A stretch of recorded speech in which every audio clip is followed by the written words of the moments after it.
Natao anao ere avere no anni ro fanao fa firitao ni si chiaro ni Vahantsaina ni fandraiampo tsy de vazivazy no andeha anova fijery reo indro kely tazako eny aminao ro lazaina fakile manao ireny mihitsy no tsy afoizako anao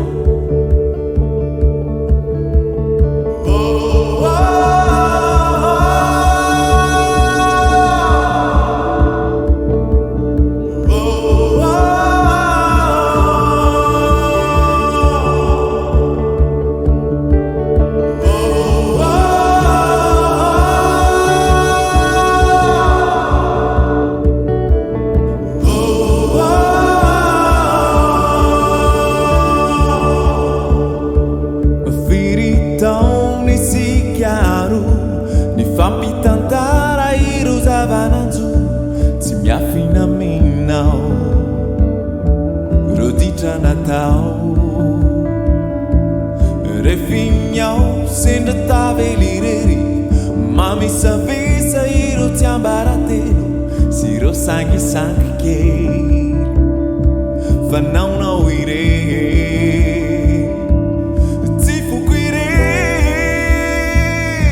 Reo Fo Sy Fanahy Revani fandray Kana toetra na fihetsika na teny avoka efa diso fantatro loatra isika firay ka aza manay fa tsy emotrao satria efa nanakao Fanahy Revani fandray Kana toetra na fihetsika na teny avoka efa diso fantatro loatra isika firay ka aza manay fa tsy emotrao satria efa nanakao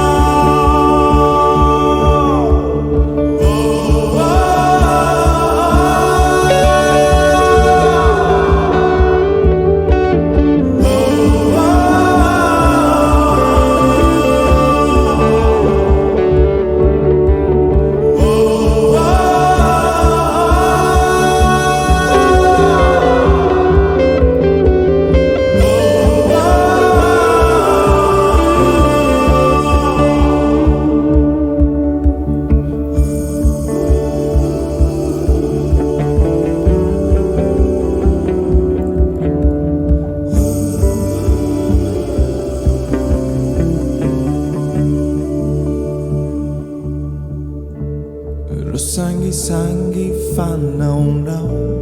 ni aretako atrizao avere no